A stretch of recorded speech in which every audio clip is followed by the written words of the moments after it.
Not that particular. I use this thing all the time. I don't know why it's behaving like this right now. Is it me? Am I just tech not function around me for some reason? You're cursed. My sister was like that with watches. Watches go. She can't wear a watch. I'm like that with watches and lights, and it really freaks Nick out. Like Big Nick. Yeah. Freaks him out. Yeah. I'll be walking through a store, like going through IKEA, whatever. Testing. Oh, look at that lamp! I love that lamp. And I'll go to touch it, go up and go out. Yeah. Oh. Could it be that simple? It's okay. It's okay if it is. It's really not bad. It's okay. Yeah. Hi everybody, welcome back. This is season 5 of Willfully Funny, and hopefully I have the sound right and the video. I'm using my phone this time. Things look a little bit different because I have 2 guests. I have my 2 good friends, Rob Morgan and Lauren Lane are my guests here this week. Hello. Hello. Hello. Welcome. So, yeah, I can't talk right now, but we had a little technical difficulty today because I don't know how to use an on switch. And Lauren and I had recorded an episode maybe a month ago, and the audio and everything was messed up, so we scheduled one in person, and Rob was going to be here anyway, so I asked Lauren if it was fine with her if he jumps in, and she said absolutely, and here we are. So we have no idea how this will go. And for the record, the technical difficulties when we did it were my fault, not Simone's, and I asked to come over in person because I was like, I don't trust myself to do this a second time. So, yeah, no, it happens, and you're here because we're doing stuff after. What kind of stuff? Well, We do it. Shit's going down. Shit's gonna go down.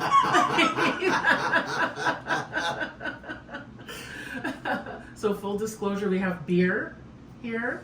I haven't had an actual beer in I don't know how long. I haven't had one in 8 hours. In 8 hours. So you're in withdrawal or something right now? I just brought some. I was like, I'm gonna drink beer and I'm gonna bring it up for everyone because. Much appreciated. Yeah. Much appreciated. Thank you so much. So cheers before Cheers. we Ooh, let's cheers. do it. Cheers. Woo!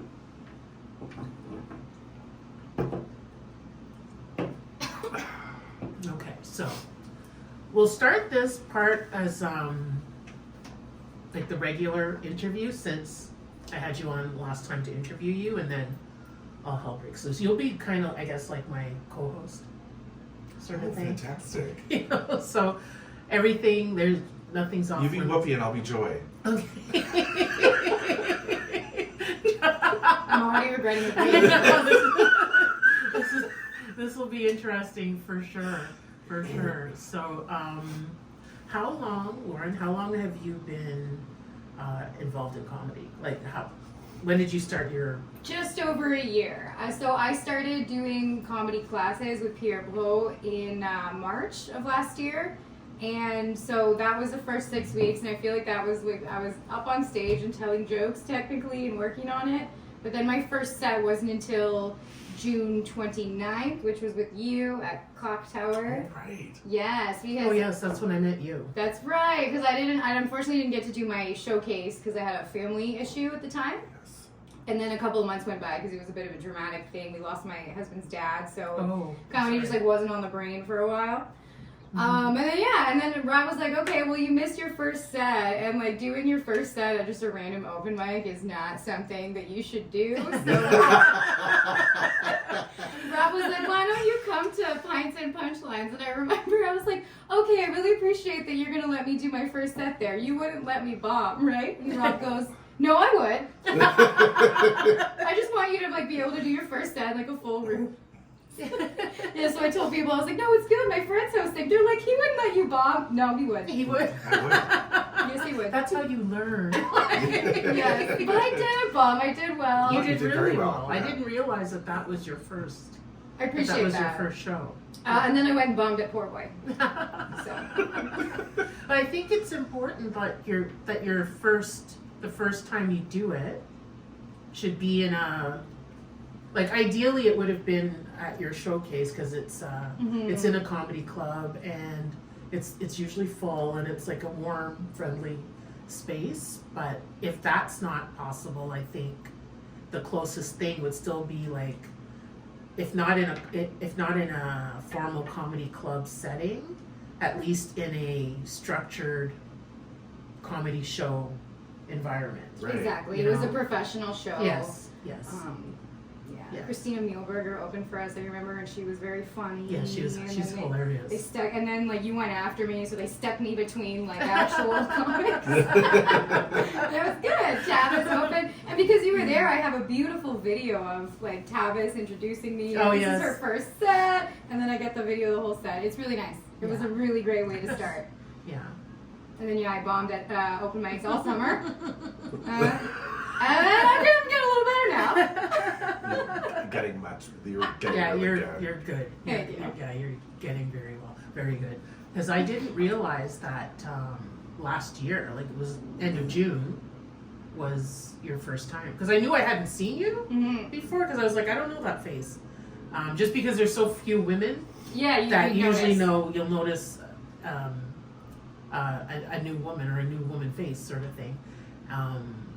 But I thought like you were from out of town or something. I didn't realize that was like your first time. So impressive. Appreciate that so much. And to be fair, like it was the set that I worked on through comedy school and practice, and we're fine. So. No, but still, you know, like even if you did some sets before then, like it's still nerve-wracking when you're new. Still. Oh yeah, I want to It's throw so up. scary. I remember like beforehand, I was like, and like I think that's part of like like your first few sets are just like not wanting to throw up anymore and like getting comfortable Yeah. enough Yeah. to like not be so nervous. Because I think the only I've only been really nervous, or something that I would categorize as nervous, twice, and that was because I took the comedy course too, and so it was for about a week before the graduation class, because it was like, oh, we got to do this, sort of thing. So I was super nervous for that, and then the other time that I was like, I'm really nervous was in December. I had an opportunity, and I was like it hit me like, oh fuck, you know, like This is a big one, yeah. It was big, and it was like if I bomb, it's on a giant scale, you know, it's on a big Was scale. that the one with Mark Norman? Yeah. Yeah, I'm assuming she was like, probably didn't want to name drop. Name drop and say that, okay? Like, Of course, that was nerve-wracking. It was a professional that would be show. terrifying. Yeah, it's like, So I was terrified. I was terrified. of course you were. You Like, know. because Mark Norman's gonna see it, and he's either gonna think you're good or not good. Yeah. that's- Because what was so funny was after the show, we were in the green room with him, and I went up to him and I was like, thank you again, like this was so awesome. And he's like, good thing you killed. Which was so funny. That's funny. It was so funny, but he was very, very sweet. Yeah, because he took you without seeing you, right? But pretty much sight unseen. Cool. You know, but I had met him in person just by chance in Maine. I'd gone for a comedy festival, and I went to the show and ran into him in the lobby after. You know, and he was like, "What's that?" Because I had the lanyard on, and I was like, "Oh, it's a comedy festival." I was part of the festival. He's like, "Oh, you're a comic?" I was like, "Yeah." And then when I saw him again in October, he remembered me. When I went up to get more pictures with him, he remembered me. And then that's how the whole thing happened. Cool. Yeah. And I'm going to cut all of this out because it's not necessary. It's not necessary, which is why I didn't say his name. Being live, right? Yeah, those are the two times that I was nervous. Yeah, Like super okay. nervous. I think now it's more excitement. That's good. I happens. want to get, because I still do get nervous, and it depends on the show. Like sometimes, like tonight I've got a set at Laugh Lounge again, and I know Birdie's gonna be there, and he's gonna like judge essentially. And he mentioned last time, he was like, I like this joke, like you're getting better. So I'm like, okay, I want to do well so that he sees that like I'm getting better. So like now I'm getting in my own head, and I was practicing this morning, and I went out and I was talking to Adam, my husband, and I was like, everything I've ever written is not funny, and like nothing I'm saying is funny. He was like, what are you That happens to me too. Does that happen to you? All Yeah, the time. where it's like, oh, these jokes are stupid. Like, Yeah. nobody's gonna laugh. Yeah, I guess that's another thing that happens. But I think that's normal. Yeah, that's You what know? people are telling Yeah, me. and you're so used to Yeah. your jokes that too. that you've said them, you've looked at them, you've read them, you've written them like hundreds, thousands of times that it's not funny to you anymore. No, because the surprise element's gone, and you're just like, yes, this is an observation that doesn't feel fresh anymore. And Yeah, and the Yeah. fact that it's something that you created, like, and you do it over and over and over, Yeah. it's not new anymore, and it gets stale, it gets stale. Even though the audience, could be hearing it for the first time, or if somebody's seen you before and they get a kick out of it, for you, it's boring, which sometimes I can tell when a comic is bored with their, you can. with their material. But it's like, like what Sandra Maddalini had said to me about, because I had said to her once at a show that I kind of felt like that awkward stage, when you're growing out your hair, and it's like, I felt like that way with my writing, and I wanted to get better, and I wanted to do different jokes, and I didn't want to do the same stuff all the time. And she's like, why the fuck not? And I was like, well, because it's getting boring. She said, for who? Yeah. And I said, well, for me. And she goes, do you think if somebody goes to a Celine Dion concert, they want to hear a brand new song they've never heard before? She said, no, they want to hear that's so true. the songs, Yes. they want to hear the hits. Yeah. And it's the same with your comedy. If it's good, people want your bits are like songs, and people want to hear them over and over again, right? And it's true, when they're good, Yeah. and they're gonna hit all the time, and it's Because I remember you telling me that, and then fairly recently, I can't remember who it was, but somebody said that they got booked for something based on either one of the bits in the tape that they sent, or one of the bits in a show that the person was at, and they were like, please do that joke. And it's like, I never thought of it that way, and I think we were talking about it, like I have like meticulous notes, like on my bits and on my sets and the jokes that I do at each, like Rain Man. That's just like, very Rain Man-ish. And so it's like, if I'm performing at Club A, and I've performed at Club A before, I'll go back and see the sets that what set I did at Club A, and I would come up with something different. But then, then hearing these different, because I was like, I don't want to go back to the club with the same joke, not even thinking about, well, maybe they want the same jokes, or Well, they some of want the that same jokes. consistency, they say. Yeah. So it's got me thinking a little bit differently of, because there have been so many times, and I'm sure each of you have experienced this, where someone sees you at a show and they were like, oh, I thought you were going to do that specific bit. Like, oh, I told my friends about that bit and you didn't do it, sort of thing. And it's like, oh, I'm sorry. Yeah. If I'd known. If I known, yeah. But it's a weird, I don't know, I find it's like a weird,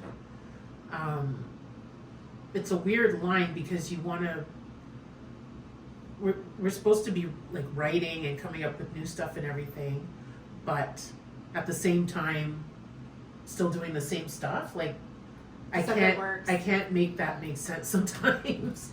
I know, and I have some jokes too that like they murdered for a little while and then they stopped working. Okay. Like, and I don't know why. Like, I have this one about cats. Like, you liked it. It was about like my Dexter cat Oh, thing. I love that one. And everybody loved it. Like, I would do it at Abs on the Wednesdays, and the headliner would be like, "Oh, that was so funny." And then I don't know, a few months in, I did it one time and it bombed. And then I had a friend there, and he was like, "What was that joke?" And I was like, "That used to get a lot of laughs." And then I tried it a few more times, and people kind of stopped laughing at it. Like, I don't know. I don't know. That's happened to me, and the opposite has happened to me. Really? Where a bit that I'm still like say still working out, and so you test it a few times, and it would get like an okay response, and then I like tweak it and everything, and so when it was getting a better response, I was using it, and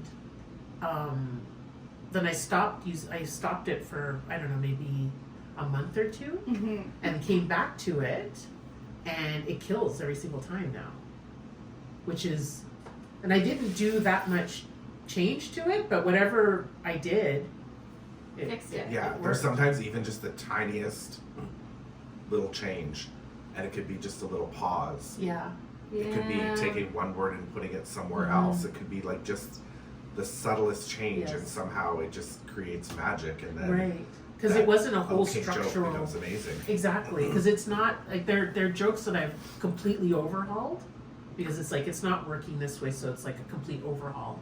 But then others, it's like this one, I'm not even sure what I changed or what I said that was different, and it works now. Yeah, that's so crazy. Yeah. And you know what I also find is like having other comics like listen and give you pointers is super helpful, because sometimes you just don't see it. And like I know me specifically, like I find myself, the more I do comedy, the more I'm like the only one laughing at a joke or not laughing at something everyone else. So I've completely lost all my objectivity with things. And things that I think are funny like aren't gonna be funny, and then things I don't think are funny do get a laugh. So it's nice to have that, like, okay, like I had one joke that my friend Greg Stringer does a lot of editing help for me, and I had one that he was like, you have to like try doing this line first and this line second, and now that joke is like a favorite. I do it opening every time, and because like it was just the last thing that needed to get fixed that I couldn't see. Right, right. Yeah. So I think like having other people kind of give you criticism is helpful. Exactly. 100%. Yeah. For sure. So I think when we did the interview last time, like on that train of thought of getting feedback from other comics, like one comic, he passed away recently, Daryl Lennox. Oh, it's too bad. Like I middled for him in November, and I'd never met him before. It was my first time meeting him, and Howard wanted me to meet him because he said I could learn stuff from him, and I did, and I think this was the Saturday. So he had heard my set. He was visually impaired, so he didn't see me. So he heard my set twice, like on the Friday, 3 times actually. And on the drive from Biagio's to the Marriott, we're talking. He's giving me pointers, and he said, I'm going to give you a piece of advice that that'll ensure that you stand out at whatever show you're at, and that you can follow anybody. So even if the person up before you kills or bombs or whatever, you can go up like confident because you've got something that stands out. And he said to start your set with a joke that's uniquely you. Because you may not know who else is in the lineup. Depending on the show, you might not know the lineup till you get there. You may not know other people's sets, like if you're out of town or something. Yeah. You may not know the other comics to know that these are the jokes they usually do or whatever. Or, so-and-so does a joke about this, then I do a joke about that, but it's different enough. It is like this, it's unique, it has to be unique to you. And start with that, because he said it sets you apart. It lets the audience know who you are and what you're about, and then you go. And so we're driving. I remember we were going down Kent, and I just got silent because I'm like, I remember the last thing I said to him was, I don't think I can do that like tonight. Like that makes sense. I'm going to work on it, but I can't do it for tonight because it's we're 5 seconds from the Marriott. But my brain was like, and so what I ended up doing, because he asked me what joke in your set right now that you've been doing is like unique to you that nobody else that you're aware of has a joke similar. And I was like, oh, it's this one. And he's like, that's the one you start with. And I was like, really? He's like, yes. And I was like, okay. And then so I decided I'm just gonna try it. Let me try it. Because I was thinking, like we were talking about this yesterday. Oh, if I take one thing out, then it throws everything Yes, off, and I end up yeah. with a brand new set because because nothing fit. I said, you know what? Let me just move it. Move this one to the beginning. Leave everything else as is.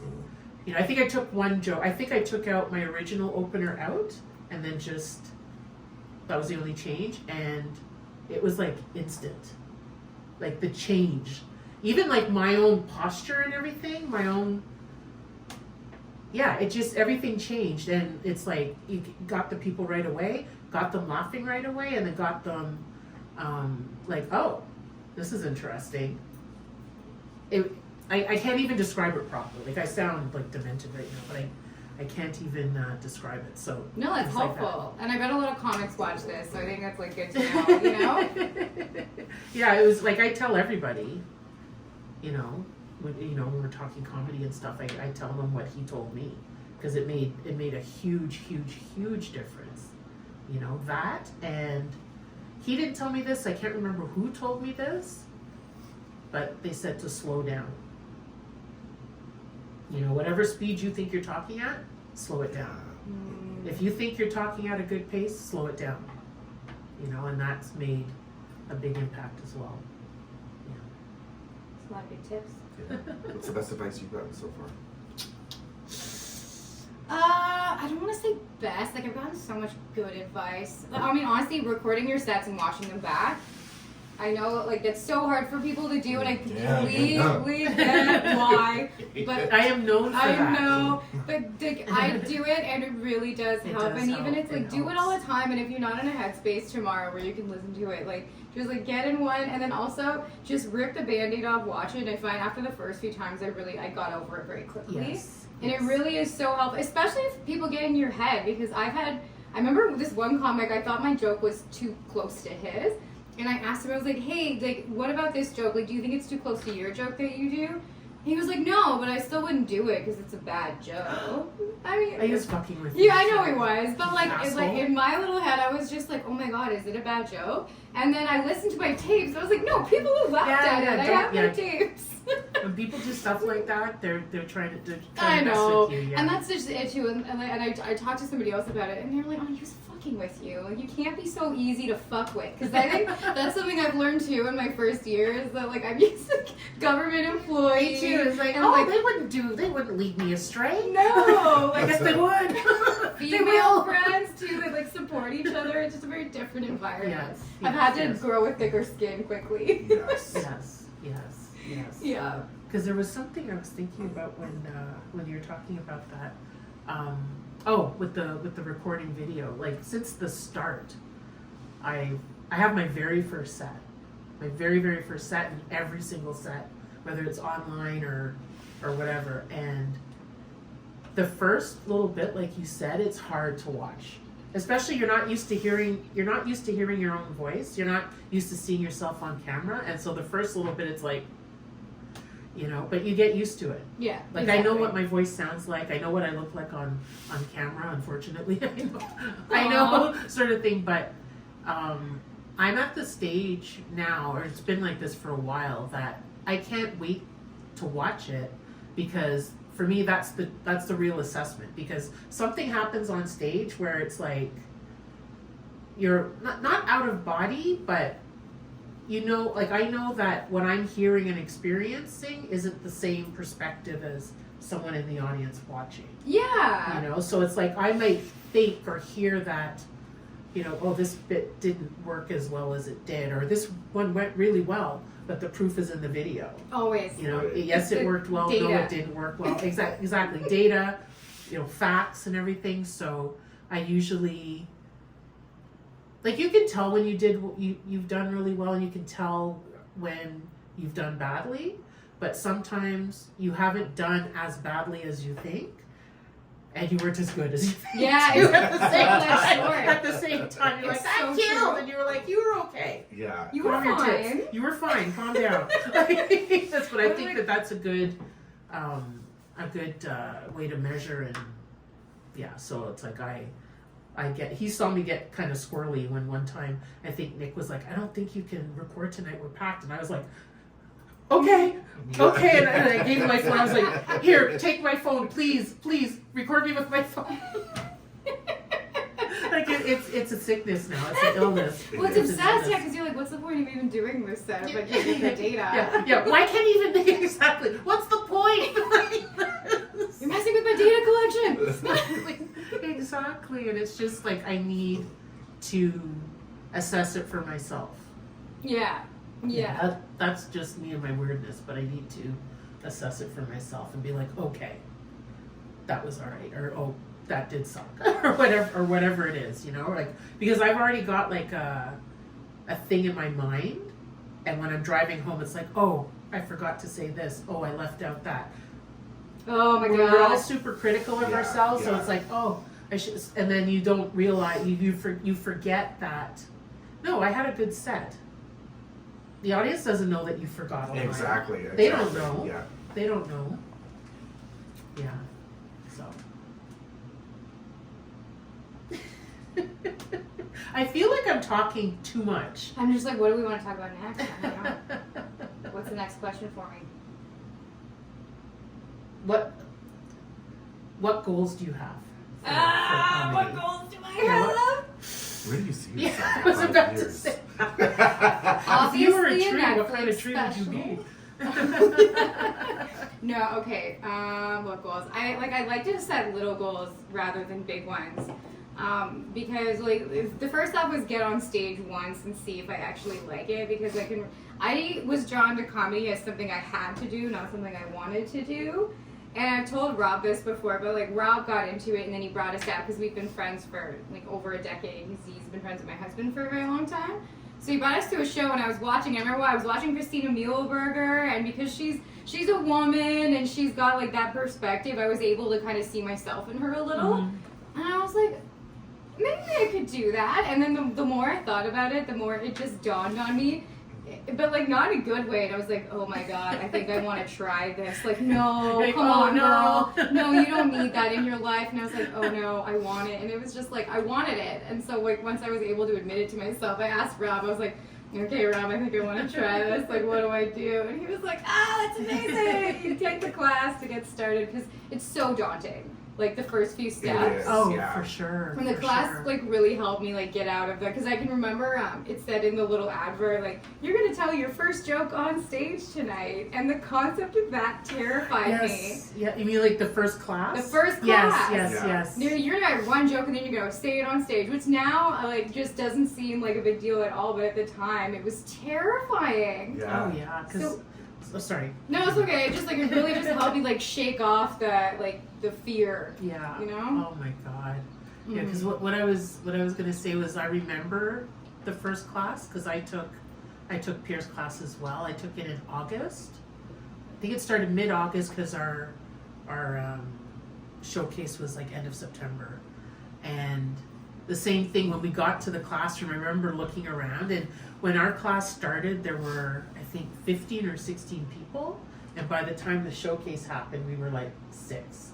Wow. Or 6 or 7. We had just There is dwindled attrition. down. Yeah. And same thing. Like you're gonna get up on stage and say a joke, and I was like, what sort of thing? And he had given. I don't know if he did the same structure with you. He gave us a premise. Yeah. And Exactly. we had to come up with the setup, and we had to come up with a punchline. And I'm not good on the spot with stuff, like just in general. Like I need time to process and everything, and so that was freaking me out because I was just like, what the like this, you know. And again, like, and this happens to me now, like right before I get on the stage, it goes away, sort of thing. And so how he did it was he gave us his premise. He gave us like a few minutes. Depending on when you got called up, you had a few more minutes, and I got called up in the middle, so I had more time to think. And so we had to go up on stage and just like introduce ourselves. He wanted us to get used to being on the mic and on the mic and on stage, and then he would set you up and you give the punchline. And I remember it sounds corny, but this is the only way I can describe it. You know the movie The Lion King? After like he throws Scar off the mountain and it's raining and he's walking up the hill and everything's clearing. That's how I felt. I felt like Simba, like walking up. Like you just killed your uncle. Minus the uncle killing, minus the uncle side, you know. But it was, queen. but it was that. It was. No, I get it. It was that same like. It's daunting. Yeah, it was just very. It was very overwhelming, but it was like this is right. This is good. This feels good. Mm-hmm. You know, and I hadn't said a word. You know, I hadn't taken the mic. It was just like that. For like my foot just touching the stage to get up there. Yeah, I can't describe it. Yeah, no, exactly. It's like, this feels right. And I felt that too, because I've always liked writing, and I've been looking for ways to get into writing comedy without having to do stand-up, because I had terrible stage fright. But eventually I was just like, or I could get over my stage fright and not try to get a job on a sitcom, which is never going to happen and going to have the same corporate restrictions that I hate in my current job, you know? Like... So here we are, the next goal. I've gotten 1 weekend club spot. Very excited about that. So that was kind of the goal. And so now, like, let's try to get a couple more of those, I guess. Maybe middle is the next goal, you know? That's a good next goal. I think that's the proper progression. Yeah, right? man, you like, open at weekends and then you middle on weekends, and that's kind of... Yeah, I think the progression would be, like, time-wise, Yeah, like more into time. like Yeah. longer sets, and then when you're consistently doing like 10 to 15 minutes sort of thing, then you start getting booked for longer, and Yeah, exactly. that's the thing. Because we were talking about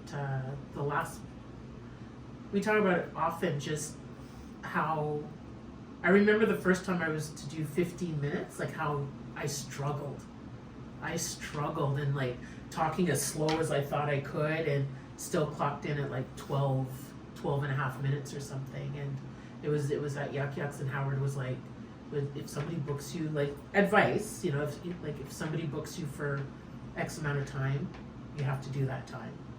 You know, you can't leave like 2-3 minutes on the It's too stage. much. Yeah, it's too much. Like 30 seconds or something, that's one thing, because you may have accounted for laughter and things like that, but you can't leave like minutes on the stage, you know, because you're being hired for X amount of time. And so we had a chuckle about like the struggle for that 15 minutes. And it's like, oh my God, it's so hard. And, you know, now we're at a stage now where it's like, I've got to start cutting stuff out because... Yeah, now the struggle is if we show up to the club and they're like, oh, so do you want a spot? Yeah, okay, you've got 8 minutes. What? Fuck am I going to do in 8 minutes? That's exactly right. I did a spot at Absolute a few weeks ago, and like it was the Wednesday night, and it was 6 minutes, and I was like, 6 minutes? I'm just warming up in 6 minutes. But yeah, like it's funny. I can remember at one point when 6 minutes was like, oh my God, you know. And now 6 minutes, like it goes by fast. It flies. It goes by really fast, and even 20-25 minutes goes by fast. You know, when you think of like, oh, I'm going to be standing up there for 20 minutes, and then before you know it, it's so done. Once you've got like last night I did my first 30-minute set. And at the end of it, I was like, I could have gone for another 15 minutes. I had extra material just in case I had, you know, like I was prepared for it. But I remember before, like I couldn't do 5 minutes. Yeah. Couldn't do 6 minutes, and then last night it was 30 minutes, and I was like, damn, I could have kept going. I mean, it didn't go as well as I wanted it to, but it did go well. Okay. It went Yeah, very I'm well. sure it was. Yes. Oh yeah. Well, we always want to murder all the time, right? Yeah. So- Because that feels good Yeah. when you do really well and the crowd really responds to you. Like that feels really good. I know. I think this. I have no concept of time. Like I can't remember if something was last year or the year before or what. But there was one show where I had 10 minutes, and I was doing a set that consistently ran, you know, that amount of time. But the venue I was in, it was an NAC show. The first time I did the NAC, so I can't remember if it was last year or the year before. But I went out This was it was the first time I was there, so I was the first one out. And it was a cold, there's a term for when there's no host. Oh, you just go out and start your... There's the voice of God, oh, welcome to the show, blah, blah, blah. Your first act like is... a cold open. Cold open, yeah. I think that's what it's called, but like a cold open. So the first act, which was me, goes out. Hi, everybody. And because they were still settling in and getting drinks and stuff, you know when, like if the crowd is like really, really into it, you have that thought like, oh, I'm going to have to cut some stuff because they're laughing so hard, or it's like, you know, just time has changed and you're like, I might have to cut a thing or two. The audience, they were receptive, they were fun, but they were like, haha, next. Haha, next sort of thing. And I remember glancing down at my set list and I was like, shit, I'm like 3/4 of the way through and I've only done like 6 minutes. Because I was just whipping through all the jokes and I was like, and I started panicking, like, what can I throw in? So I managed to throw in a couple of things. So I didn't quite do 10, but I got like 9.5 or something like that. Yeah, that's fine. But I remember just panicking, saying like, I can't end the set right now because I've only done like 6 minutes sort of thing. But I don't think that would happen today. I don't think that would happen. You have Just enough I have more material. experience Right, too. right. Like I wouldn't go like directly into panic mode sort of thing. Yeah. You know, but I do remember like just being like, oh, like in my head going, oh my god, like I'm almost done. I'm not even close to 10 minutes. I'm barely like, I think it was at like 6 or something. I can't just be like, see ya and leave because they hired me for 10. But yeah, there's just things that, you know, the more you do it, you get more comfortable. So Yeah. That's good. I've been starting hosting lately too. oh good. Dipping my toes into that. That's probably one of the best things you can do. Yeah. To like spread your wings and to Mhm. like learn to roll with the punches Yes. and it's really, really, really good Yeah. to have that in your repertoire. Yeah, it's going well. It's definitely like I'm not nearly as good at that as I am at doing my like 6 minutes, but like I'm learning it. It's fun because you learn how to do crowd work because you really have to do crowd work if you're gonna host. I think You have to. You You don't should. have to, but you do have to engage more. you have to engage them. Like, Yeah, you gotta yes, get you them do. into You it. have to engage them. And I think Yeah. that's the problem with the cold open is like you have to get them into it. You know what I mean? You Yeah. have to like, get them into it. You have to bond them as a group. You have to get them engaged and paying Get them attention. excited. Exactly. And so that's like a whole different. And then like what I think is so much fun is like thinking of different things to say between the comics. You know what I mean? Like if I can think of something to say like rip off of what they did, like riff off Yes. of what they did. Or and because it's open mic, sometimes it's my friends. So now I have some that like I know like I'm gonna say like this thing about like Liam Ratto does this bit about like how his dead cat is in his freezer. Yes. And he always Which is true. I know. It's And he true. always opens it with It like is. It's true. no, It's I true. know. It's true. And he's like, comics are a weird breed, you know, and like that's how he justifies it. And I like, so whenever I follow him and he does that joke, I'm like, okay, so not all comics would put their cat in their freezer. That's Yeah. just him. Yeah, that doesn't reflect us. The rest of us, it's him. His thinking was, It's true. the cat passed away, and then he didn't want to throw it in the garbage, and the ground was too frozen, and so the cat's in his freezer. I think it's out of the freezer now, I but hope so. I found I it was very disturbing. Look at your horrified. face. I was I am horrified. Yeah. fucking mortified. Yeah, The yeah, that was ruckus my can- face too. I was horrified. Yeah. Yeah, no. That was my reaction too. Because the first time I heard it, I thought it was a joke. What? I need a break. Yeah, like we told it. I was like, dude, Lisa, you're not eating out of that freezer. And then That's the eventually thing, that's he was the like, thing. no, there's nothing in the freezer other than the cat. But it's like, still, get your cat out of your goddamn freezer and stop blaming it on being a comic. Exactly. That's just fucked up. Like no, yeah, that's not comic. No, I know. Poor Liam. He's a friend and Ruckus. I love Feel Liam. free I to love- get us back on your podcast. I love Liam, but yeah, I remember being horrified that first time, thinking because the first time I heard it, I thought it was just a joke, like haha, you know, and then he told me it was real, and I was like Bro. Rob's face, just like no, like that's wrong, like no, it's wrong, like stop it, like don't do that, don't do that, and then to realize that it was still in the freezer, like months. I think the cat died in November. Or Yeah, something November. Like that. And it's I believe it's been buried okay with now. this. I know. No, we didn't want to throw in the garbage, which I empathize with, but still they're. I don't know. They're. So You anyway, shouldn't keep it in the house. that's It right. shouldn't go in your freezer. So all that to say is yes. When I host, I do like to start like coming up with things to say in response to other comics. Rob can't speak now. I know. Rob's still upset about the cat freezer thing, eh? No, well, I have 2 cats that are getting old, and all I'm thinking about now is Same. when they die, I'm gonna have to call Liam and ask him to store them. Like, I don't know what I'm gonna like. This is not. No, but I do like because if I have like food in the fridge that's going bad, because we only get. Do you get garbage day twice? Oh, you've got the fucking. Yeah, use You've the got the shoe. chute. So we get garbage day once every 2 weeks. Mm-hmm. They collect Once real- every 2 weeks. Every 2 weeks, right? Because it's Not recycling. fucking Ugh. acceptable. Ottawa, get your shit together. This is not okay. So they do recycling 1 week That's and then recycling and garbage the next week. But if I have food in the fridge that's going bad, I don't throw it in the garbage, right? Because I have to store it Yeah. in my apartment because you can't put it outside. I can't put it on Right. the balcony because the raccoons get into it. Oh my god. So I have to keep it in the apartment. So I keep it in the laundry room. But if there's food in there, what I do is I put it in the freezer. Yes, because it's not going to stink. Exactly. It's just gonna and then freeze garbage and- day, I clean out the freezer. Yeah. And then That's actually really smart. Yeah. Mhm. Yeah, because you have to if there's. I don't understand. This is. I find that whole. I'm not saying don't recycle, but I find the whole. Like at work, when they give you a little tiny. Like the garbage can is like this Oh, I tiny. know. It's like a Barbie garbage can. It's like, I need a bigger. A Barbie. I use the my recycling bin Nazi as the recyclers can garbage. go fuck themselves. It's too much. I was on the plane Yeah, it's and I was going through collecting garbage once, and this woman says to me, she goes, "This is my garbage," and she has her newspaper, and she goes, "This is recycling." I said, "But it all With the goes in tone too? Yeah, Fuck. it all goes in the same bag. This is recycling." And I was like, "It all goes in the same bag. It Yeah, goes just in the put it in same the bag." garbage. Just put it in the bag." She goes, "You don't recycle?"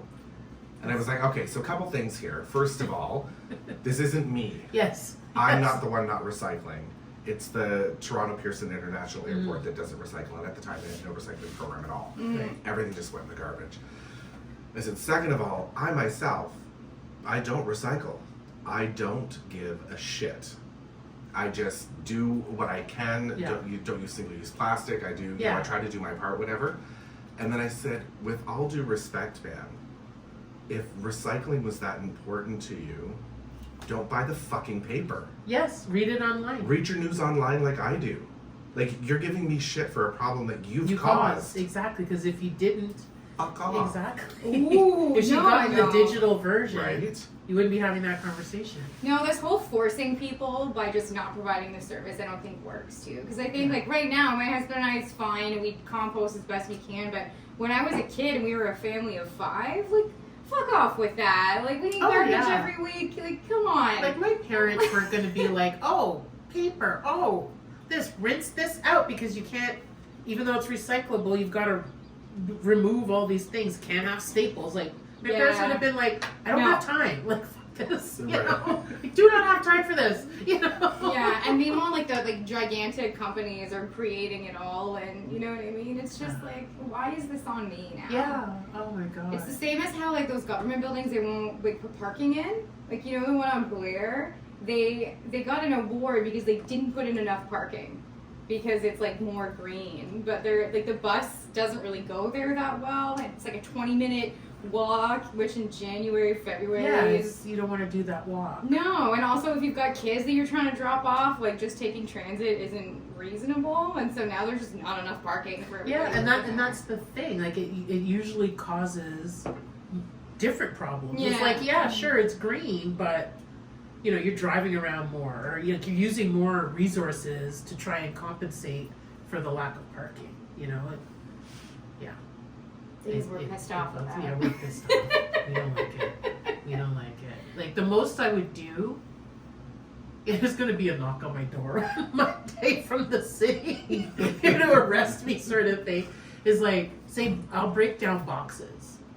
Yeah. Like, let's say I have boxes. I'll break down the boxes and put them. That's true. There's You something know. about throwing cardboard in the garbage I really just can't do. Yeah. Like cans and there are certain But to things. be like, oh, I'm going to collect all the, that's recycling. Fuck that. Garbage. fuck it. Why do you break down boxes? Why do we break down boxes? They don't fit in the They garbage. don't They fit take up in too the much space. container. What container? We have a container just outside the building that's just cardboard and paper. Oh. Yeah, and it's got a slit, so you've got to break it down Mm-hmm. so that they can fit. Simone, are we gonna get canceled for talking about how much we hate Probably. recycling? Probably. Oh, you want to get canceled? I'll get If canceled. I'm gonna be canceled, I don't want it to be for recycling. Like it has to be something worthwhile, like keeping a cat in my freezer. I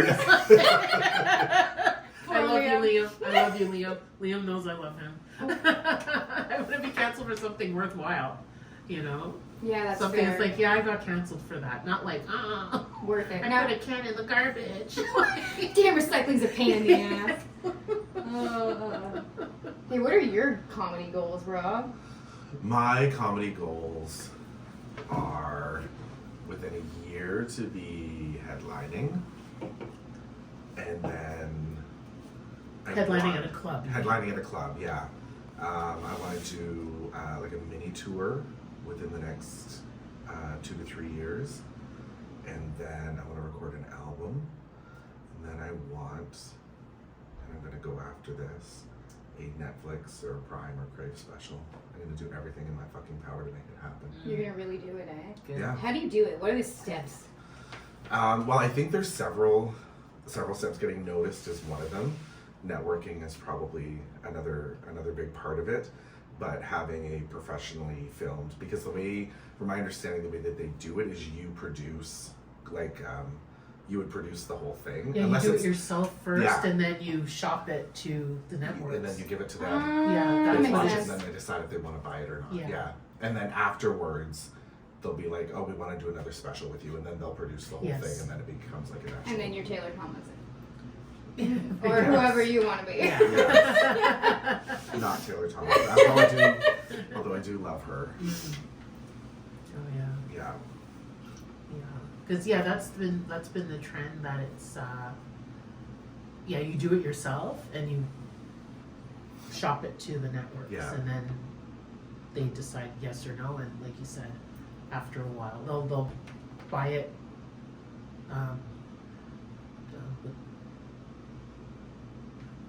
I can't talk like this. They'll buy it, they'll distribute it or whatever, like air it. They'll show it.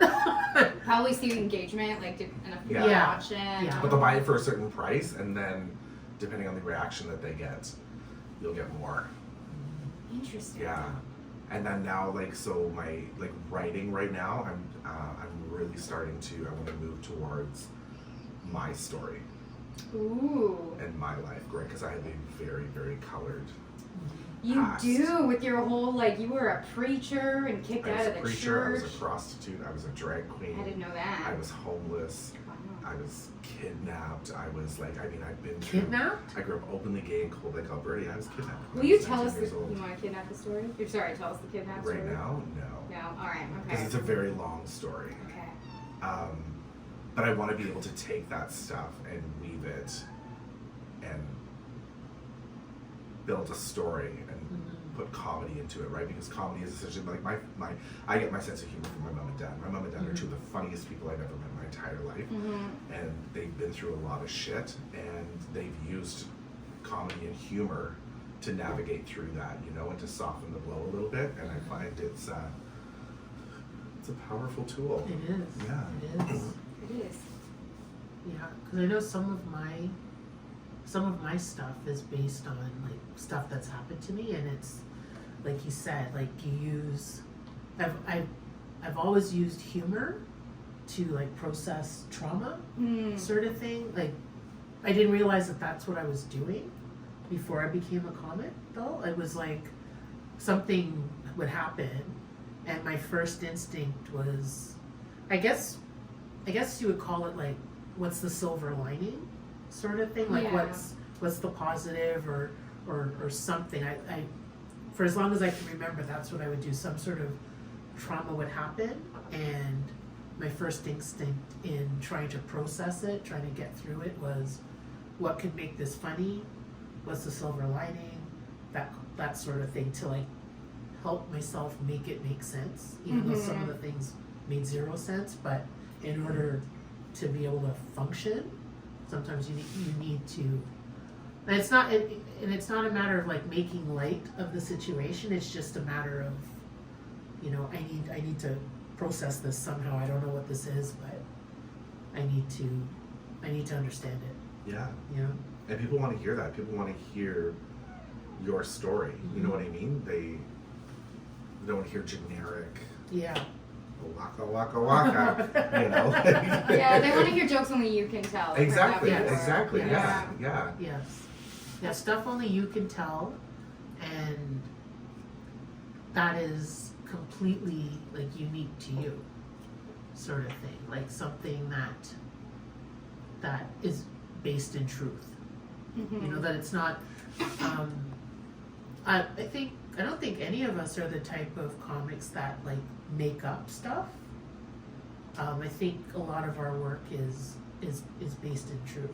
You know, like you might add stuff to it for comedic value, and sometimes it happens just as you tell it. Yeah, Like that's so true. there's like I have a few bits that's exactly what happened. Like I didn't have to add anything to it. If anything, I edited it to be able to, you know, bring it to the stage. But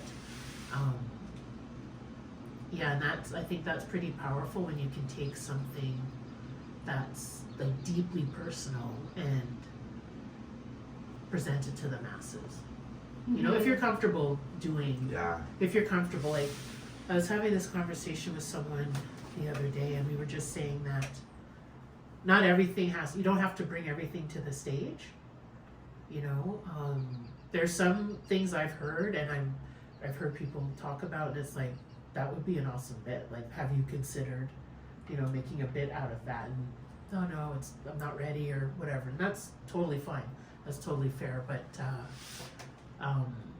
even though something could be like a really amazing story, like you think about it and you're like, this is hilarious. Like, why aren't you talking about it?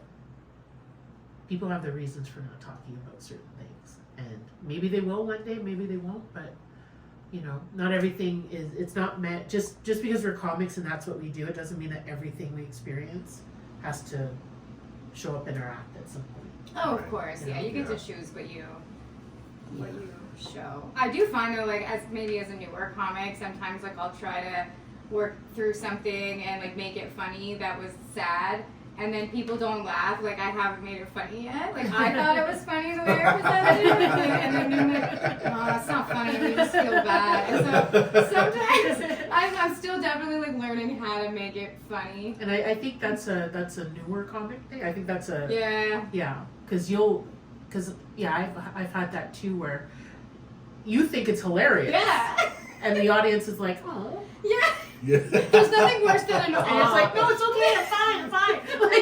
You're like, I'm a comic. You're at a comedy show. I don't know how to give you any more signals that you're allowed to. But they're like, oh, that's why she's a comic.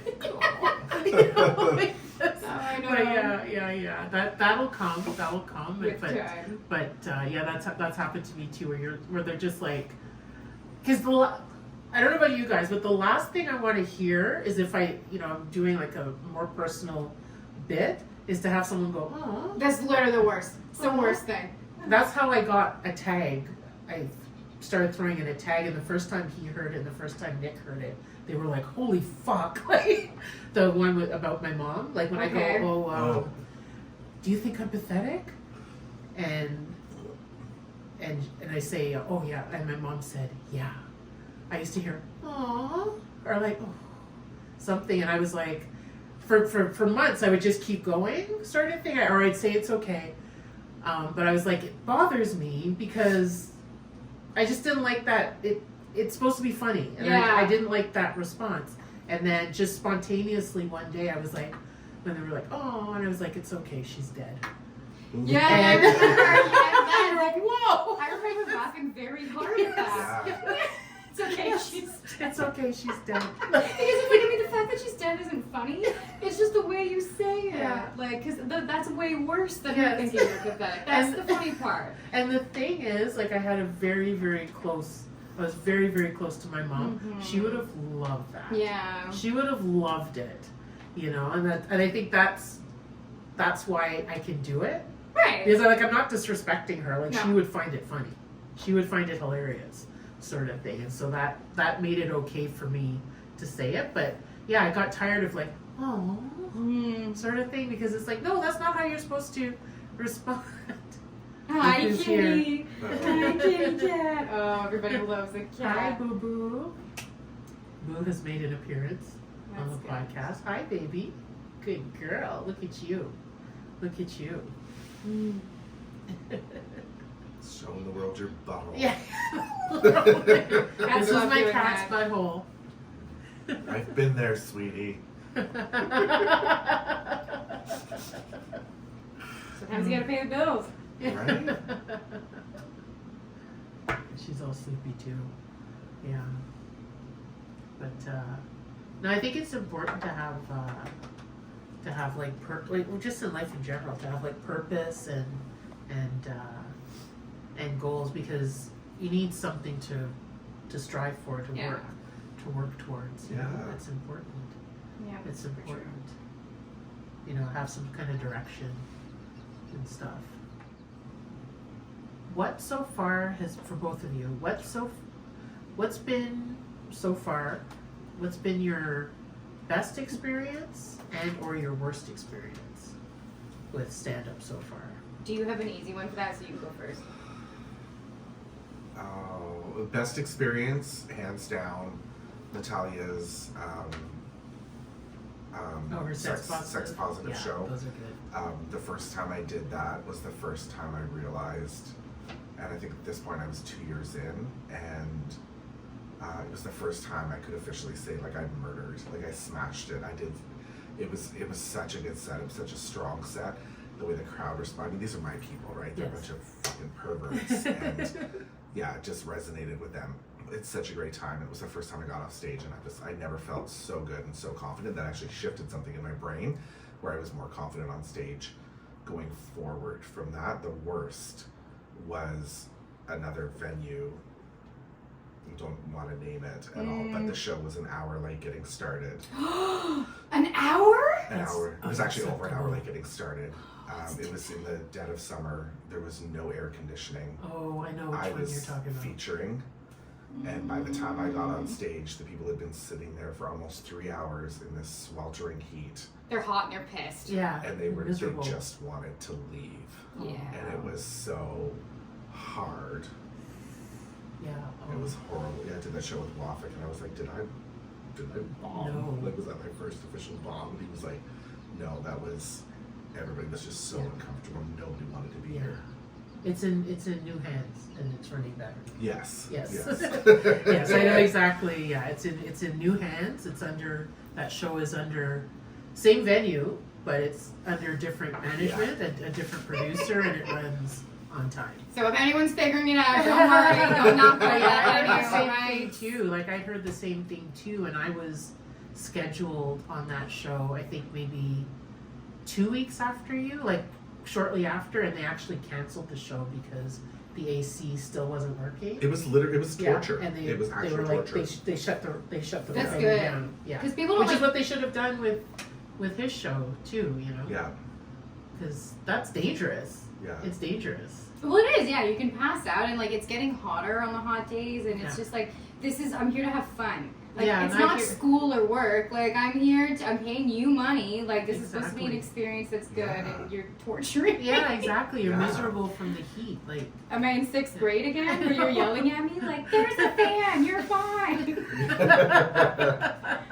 I'm an adult now. Oh, that's nice. I guess my best and worst, I want to say, like, I mean, I've done a couple of, like, really fire Wednesdays at Absolute, which is just fun, right? Like, I've noticed that, like, even, like, the American comics, like, Absolute it gets run so well that sometimes the night's just hot. But, like, the one that I feel like I can take credit for, because you know how sometimes you go up there and you, like, do really well, and you're like, I don't even know if that's because I was funny. The crowd were just in such a good mood. But we did a theme show at Yuck Yucks. It was called Suffering in Suburbia. And just because I think the Well, that's idea recent. That was fairly recent. it right? was recent, and the idea of a theme show I think is something that we should get more into, because it was just like everybody was there that was expecting the kind of jokes that I was gonna tell, and it was just like on fire, and I felt like I added some tags in just because like I was feeling confident and the crowd were Right. excited, and Mm-hmm. I was like, that went well. Then the worst, there were so many to choose from. No, I'm just joking. What am I trying to think? I had one and then I lost it. Oh, you know what? Like so like I mean, we've all had the open mics where it's just comics sitting there and hating you, but like I don't want to talk like that. But I had one recently. Where it was like an open mic where it was at a bar and like all of the regular barflies came to watch, which was, I appreciate that. But like it was a weird crowd because it was just like a bunch of like middle-aged men who were unhappy alcoholics. Oh no. And Because they didn't want to be at home, sort of. yeah, they were like, well, I guess like we'll sit here like, are you funny? You know what I mean? Like that kind of attitude for everybody. And I did a joke, and I'm trying to do a joke. I had a miscarriage a while ago, and I'm trying to like bring it into my comedy. I want to make it funny, and also just because it's one of those things where at my age, like a lot of women are going through that. Nobody talks about it. And nobody talks about it. And so I kind of wanted to make women who've been through it and the men who support them like feel less alone. Yeah. So I'm trying to make it funny, and I have a couple of like basically the premise right now is like it's not all bad because I don't have to go to baby showers anymore. And so I did my little joke, and the whole show wasn't going well. And then I went out for a smoke, and one of the guys comes out and just decides to tell me that he thinks it's inappropriate that I'm making jokes like that. Fuck you. Because his wife had 3 and she left him over it, and there are some things you just can't joke about. Yeah, and you're that's not on one stage, of them. sir. Like, Yeah, and I remember I tried really hard. I was like, okay, Lauren, find your zen. Like, don't respond to this guy. But he just kept. And then eventually, like, I was like, all right, well, now I'm halfway through my joint. I'm kind of baked, and now I'm going to fight back. So I maybe I'll let him alone, smoking section. Oh my god. The thing is, I always wonder, like, let's say you were a man telling the bit about your partner, about a man talking about his partner miscarrying. Would he have gone up to the man and said, oh, that's inappropriate, you shouldn't be talking? You wonder, right? You wonder if he had done it in a way that guy connected with, he probably would have thought it was fine. Yeah, exactly. Because that's happened to me too, and it's like, why are you coming to me? You know? Half the shit I said, there are other people in the lineup who said far more problematic things than I have, but you're coming to me. Yeah. Sort of thing. Exactly. You're coming to me, like. And it's like, I talked about an experience that I've been through. Like, Yeah, exactly. I'm allowed. You're exactly. You are allowed. If he's on stage, he doesn't have to talk about it, but you can talk about whatever you want on stage, you know? And I thought, like, and I do appreciate that, like, people want, like, you to be sensitive about it, which is why I was kind of asking, like, how do you navigate? And I get that I'm still learning, but the fact that he just straight up was like, there are some subjects that you can't joke about. And so as soon as he heard me start talking about it, he just, like, shut down. Yeah, Absolutely not. Yes. There's nothing you can't joke about. Yeah. Nothing. Yeah, exactly.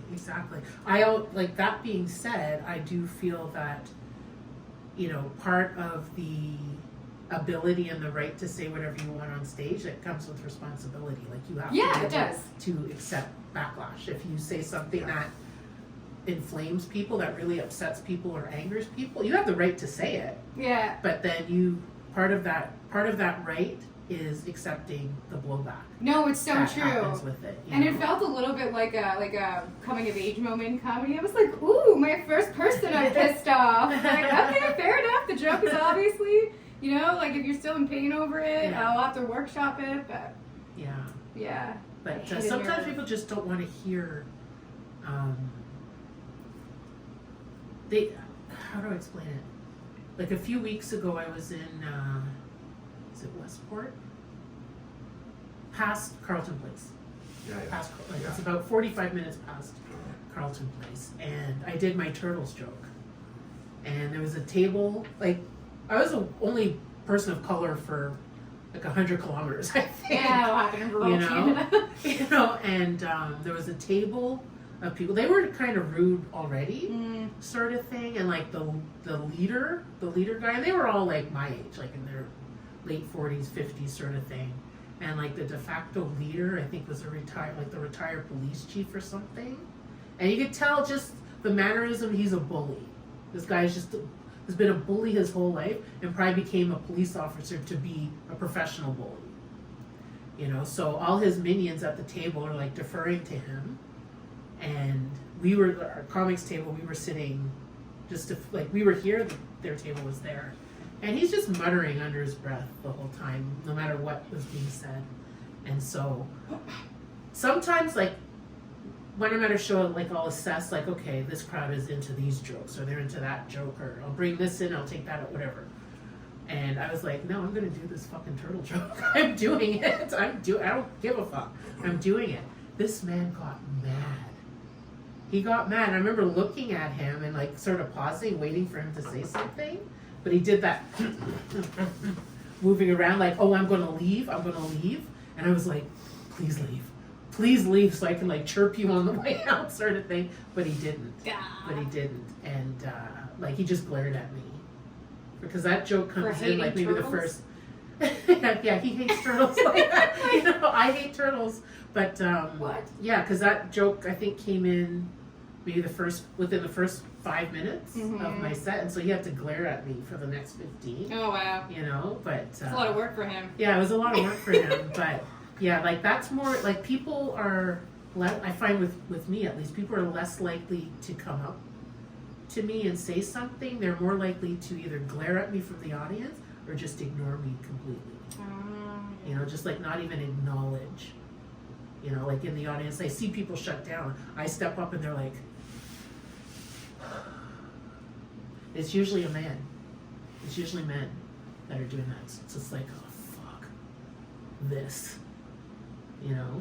Probably just can talk about her vagina. Yeah, talk about her periods. And I specifically now have a menopause period joke. Yeah, you're going to listen to this. Yeah, you like know? all the other comics have dick jokes. Yeah, everybody has a dick joke and a cum joke. It's like, or a porn joke. Oh my god, the amount of times I've been on a lineup. Yeah, it's 6 other guys. I was watching Pornhub the other day. Like, sorry everyone with a porn joke. But the thing is, yeah, that's the thing. Like we're just reduced to, she's gonna talk about her period. Yeah, like with some, a specific subset of men. Yeah, exactly. Yeah. They just talk about their periods. That's not funny. Yes, it is. It can be. It's like anything. If you think like a dick joke is funny, it's disgusting, but funny. It's a ripe area for gross out humor if that's your kind of style of humor or anything. Yeah. It doesn't have to be gross out humor either. No, like, it's just disgusting. Rob but I mean, like, you don't have to make the joke gross. Like the joke doesn't have to be like graphic or gross or anything. But it's just they're just some subjects that people don't like to hear, and I always feel that like when they react that way, they're telling on themselves. If they get really bent out of shape over like a joke about race, why is that? Yeah. Why are you so uncomfortable with a joke about race, or somebody says that they're gay, or somebody says that they're trans? Like, why is that so upsetting to you? Yeah. Why are you so like, ugh? And I saw one comic in a more rural area who is, he's Indian, of Indian descent, and he did a joke about like other people being racist or an experience, and he got like a really tense response. And then he did one about himself, and it murdered like too hard. Yes. It was like, the whole crowd was like, okay. Yeah. Like I was sitting there so uncomfortable. I was like, you guys get what he did there, right? Like, no, okay. No, they didn't get it. That's the thing. Yeah, because there's a comic in the city who his opening joke, they laugh a little too hard. And it's you know who I'm talking about. I don't want to out him or anything, but he does this, and you feel like when he starts, you could feel the audience going, oh, I'm gonna have to listen to that accent like the whole time, and I know like this, and then as soon as he's like, oh man, and they're like, ah, like this, you know, and it's like, you don't really have an accent, oh my god, you fuckers, you know, and I know that's the point of the joke, that's the point, and they don't get it. They don't get it. Yeah. Like, he just exposed you fuckers. You know? It's quite clever, actually. It's very clever. It's very clever, and they don't get it. Yeah. They don't get it, you know? But you see, like, they're all like, oh my god, you know? Mm-hmm. But, Well, this has been shitting on the audience with Simone and Lauren.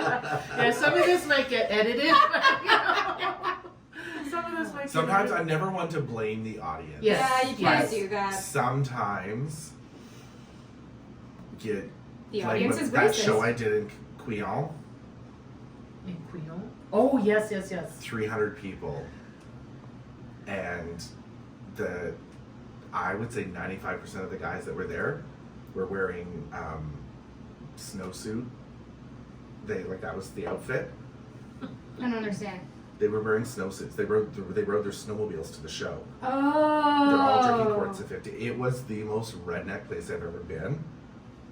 And I grew up in Cold Lake, Alberta. Yeah, I know. Like, Right? Like I'm very comfortable in this small town environment. But the guy who was producing the show thought it was a good idea to put me on first.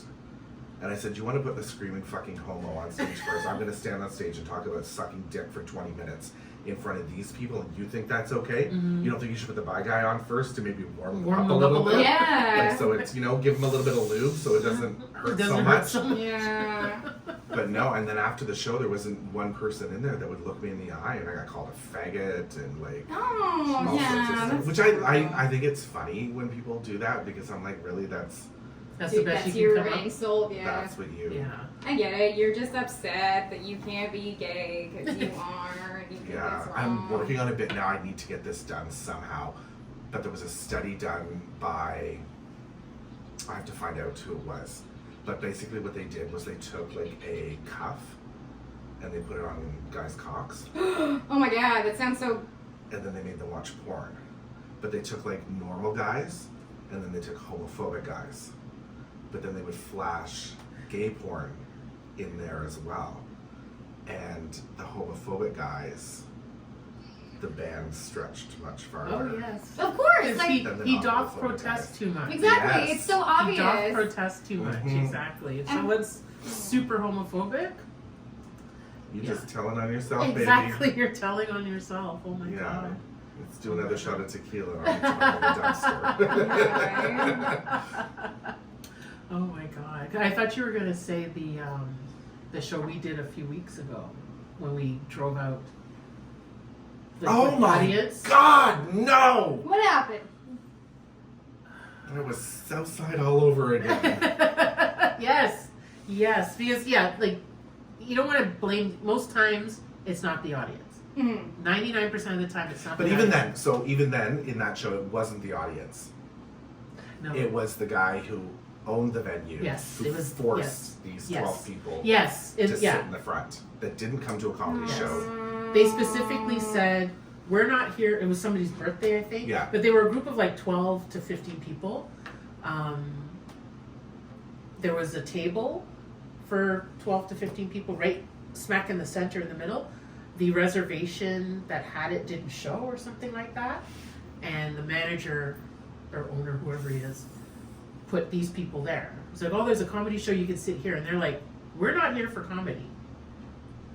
And And he he did put- it he anyway. did it Made anyway. him go to the front row too. because he was like, he didn't want like an empty table in the front. And we were like, we could sit there because the comics were sitting at the back.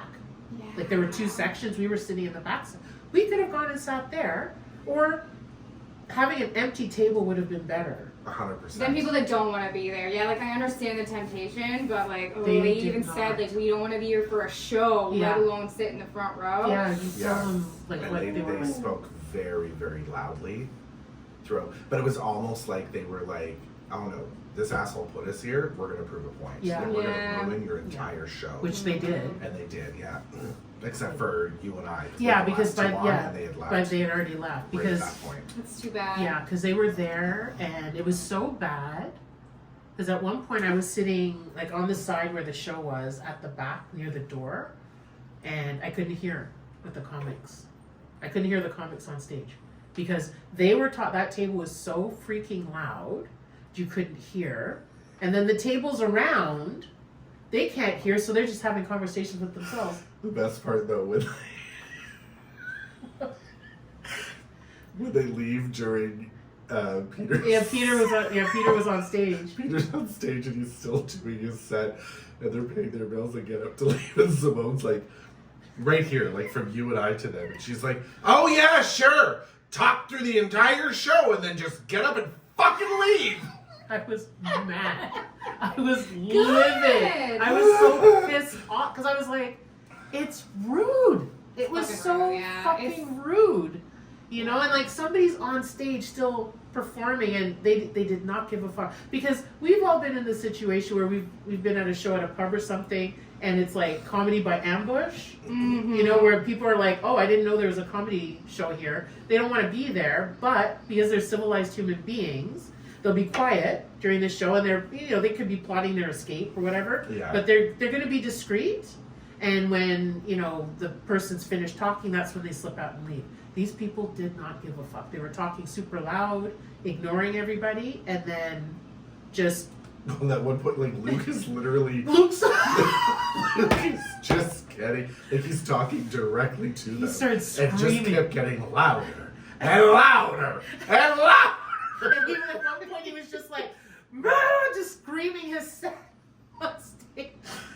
Like right at them, and they were completely oblivious to it. Or just ignoring him, right? Yeah, they just did not react. Yeah. And then when I had my outburst, one guy just sort of looked at me and then just sort of turned away. Because they were so big, such a big crowd, like they had to file out. So like there was like a bit of like a backlog here, and I was just like, fine.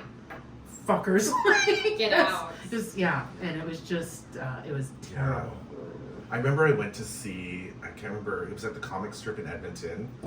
I can't remember his name, Comrie, I think is his last name. He was on AGT. Really funny comedian, very sexy, which is why I went to go see him. And he's so fucking funny. And there was a woman sitting in the front row who was obviously not having a good time. And he looked right at her and he goes, are you not having a good time? She was like, no. He goes, like, get up and fucking leave. And he's like, if you're not having a good fucking time, you're not bringing me down with you. Yeah, you can go. Get your shit, pay your bill, and get the fuck out. Yeah, go. Yeah. If you don't like comedy, why are you here? Exactly, yeah. She's like, well, I got in a fight with my son. And she's like, don't bring that shit here. Yeah, exactly. Yeah, you're at a comedy show. Yeah, so we kicked her out and she left. Good. Oh, you actually did kick her. Good. Kicked her out, yeah. Good.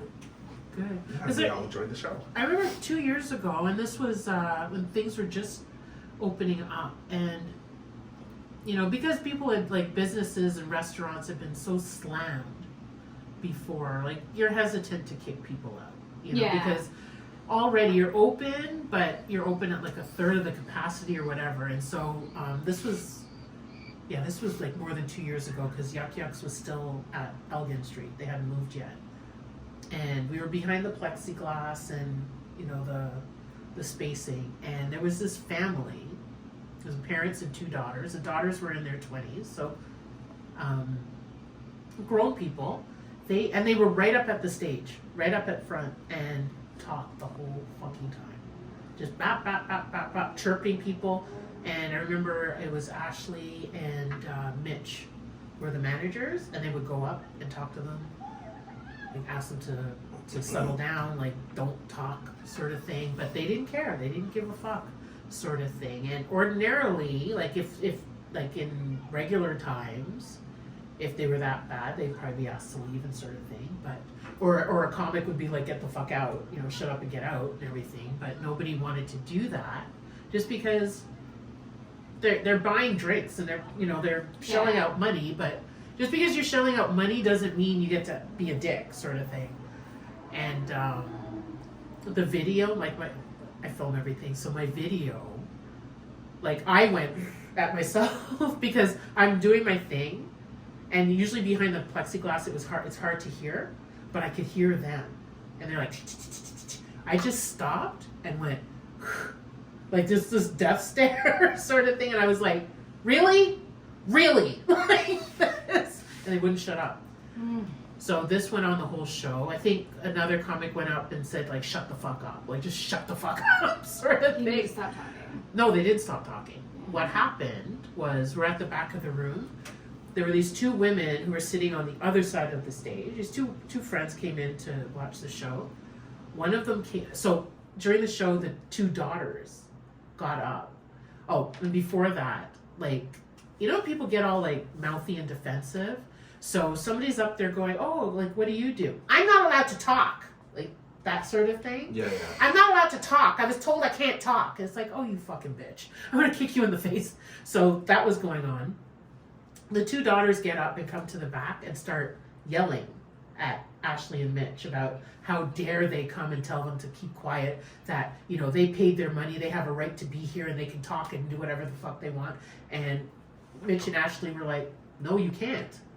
There's a show going on. Like, you're not supposed to talk. Like, stay quiet," sort of thing. On and on and on and on and on. So one of the women from the table gets up and comes to the back of the bar. She's like, excuse me, "Shut the fuck up!" And then goes back to her seat. Amazing. Good. Love it. Because Emil and I were sitting at the back of the bar. We were like, we love her. And then she was like, Batman gone right after the show, because we all went to buy her beer. Or, Yeah. like, Ashley and Mitch wanted to give her tickets to come back and everything. But it was so funny because I saw her coming and I thought, oh, she's coming for a drink or something. And she was petite, like, just very sweet. And she's like, excuse me, "Shut the fuck up!" I love it. It was brilliant. And Emil and I were like, like this. And then she went back, sat down. These two were like, huh, and went back and sat down. And then, like, after the show, she and her friend just, like, sort of vanished in the night. Like, we didn't get a chance to go up and go thank you or whatever. But wow. it was crazy. It was crazy. But they were so obnoxious. And it's like, I've seen people get kicked out, rightfully so, you know. Yeah. But you know, at that particular time, it was. Everyone was bleeding money. Everybody was bleeding, hospitality. and that's the thing. Like, even though places were open, they weren't making money No. because they, you know, with all the restrictions in place, they were losing money. It was Have brutal. Have you ever walked a table? I've never walked a table. Have you? I bet you I have. did it once. One. When in the middle of my trucker bit. In Ottawa, here. And they got up and they walked right past Megan and they went, "This is not okay."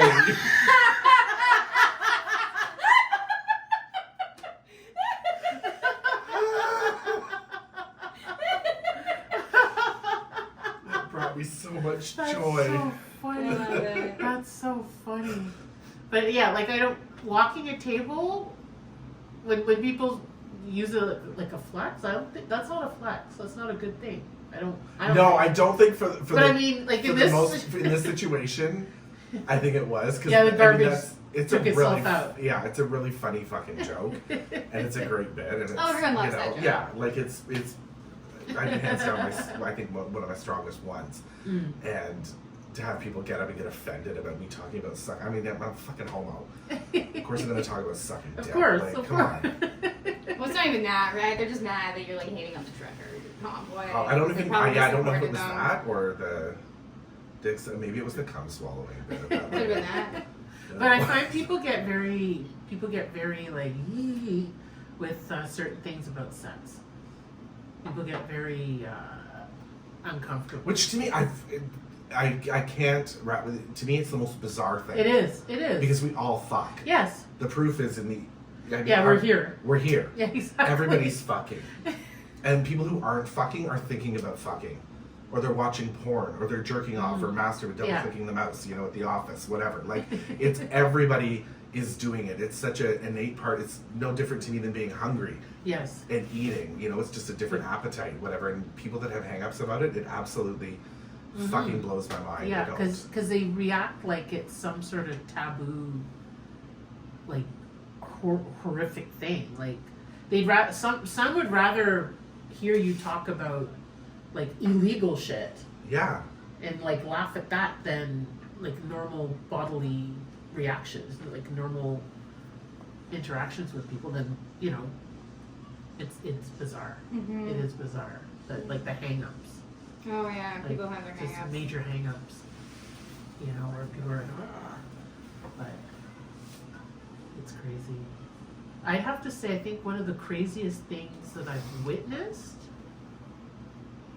Because like in terms of like unpleasant experiences at clubs, like that show we were talking about with the table, that is up there. Like that was one of the most like disrespectful audiences I've ever, like just environment that was, I'd never been in an environment like that before. But like another fucked up thing was after in 2021, so it was the end of like October of 2021, after the like the winner of the Mike McDonald competition, part of the prize is usually like a weekend of shows, sort of thing. But the finals was so strong, like it was such a strong lineup of comics that Howard decided like the weekend of finalists, like all the finalists, like Thursday, Friday. Oh, we just did Saturday. a weekend of them. Yeah, That's just cool. a weekend of the finalists, and I was featuring because I had won that year, but it was just all the finalists. And so the first night, it was a Thursday night, and it was at the Marriott, at the hotel, and early on in the show, I remember Chris Boris was hosting, and he's an experienced host. He can handle crowds and stuff like that. And there was this woman just chirping from the front. And like he like amused her at first, but was like, okay, you need to settle down. And she kept going. And so he was getting rougher and rougher with her because he's telling her 2-3 times like, stop it, sort of thing. So comic would come up, she'd heckle them. The only comic at that point that she didn't heckle because she couldn't was Emmett. Because Emmett's just one-liners, sort of thing. It's very hard to heckle him. Yeah, and she was just like confused, sort of thing. But, you could tell she was like, what do I do? But then like when Chris came back on, she's heckling him again, the next comic, and so on. And this is like at the start of the show. This isn't like towards the end. This is like the first 20 minutes of the show. And meanwhile, Ashley's gone up to her to say, settle down, sort of thing. She hasn't settled down. Chris is now aggressive with her. Like, you need to stop talking. And he's like roasting her, sort of thing. Like, you need to stop, sort of thing. She's still going. So now Lewis Hill is up on stage, and she's just at him. And he stops, and he's like, and starts like engaging with her, like mocking her, but she doesn't realize this. And then I think management was like, that's enough. Like she needs to go. She's disrupted the show from the start. So Ashley and Chris go to get her, and she's like, well, I paid my money. Give me my money back. No word of a lie. I saw people, I'll give you your money back. Get the fuck out. Like people like rifling through their purses and stuff to give her money to get out. Leave. And then she says this classic line, you put me in the heckling section. And Chris is like, there's no heckling section. You just have to go, sort of thing. This woman fought. And she was there with her mother. She was there with her mother. She was, I don't know if she was drunk or high or whatever, but she was under the influence of something. She was there with her mother, and her mother's like, well, what's your name? And what's your name? And what's your name? And I remember Chris was like, you don't need my name, sort of thing. And so I'm sitting at the back. I have my camera running because I'm recording the show. So they pass right in front of me, and they escort her out, close the door. 3 seconds later, she comes flying back in. What? I don't know where she thought she was going to go, but she came flying back in. Howard grabs her by her jacket. She tries to slap Howard. She like swings at Howard. Howard did this. Howard was cool as shit, man. Howard was cool as a cucumber. He just went like this, and he had her by the jacket, and she starts screaming like he punched her. Like this. And I'm like, bitch, I have this on camera. Stop screaming. Like, nobody hit you, sort of thing. So he had her by the jacket, and he's escorting her out. And she's like, I'm going to call the police. I'm going to call the telephone police. Like, she's... Call the police. He's like, they've already been called. Shuts the door. Good. Yeah, I'm sure Howard knows how to door. deal with all that. Oh, and he was so cool. Yeah. You know, and everyone else is just like flipping out because we're like, what the hell has happened? Like, brought the show to like a screeching halt. and Lewis, at one point, Lewis is like, let's just see what's gonna happen. And he stopped and he's like, just like, he was the perfect person to be on the stage for that, because if that happened with me, like, there would have been fights. Like, I would have like leaped off the stage or something. But it was crazy. That was, I think, like, the craziest thing, one of the craziest things I'd ever witnessed. Like, this woman saying, you shouldn't have put me in the heckling section. Some people have a very distorted idea of what they're supposed to do. And some people will keep talking because they're like, well, if you're not funny enough and engaging, then I'm just going to talk. And it's like, that's not how this works. Exactly. That's not how this works. If you go to a TED Talk and it's not inspiring enough, do you start talking to the people around you? Like, no, you sit politely. Yeah, exactly. And I think, and stand-up is like the only, I think it's the only, like, art form that people will either, like, try and be part of your act, or openly, you suck, or some kind of reaction, because nobody would do that during a play.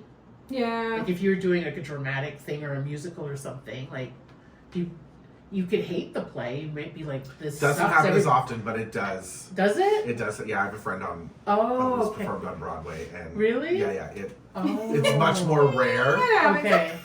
But it does happen? It does happen. Oh, yes. okay. Yeah. Okay. Because I remember going to a production of something at the NAC, hating it. Like, hating it, but we sat there quietly. I actually dug out earplugs and put them in.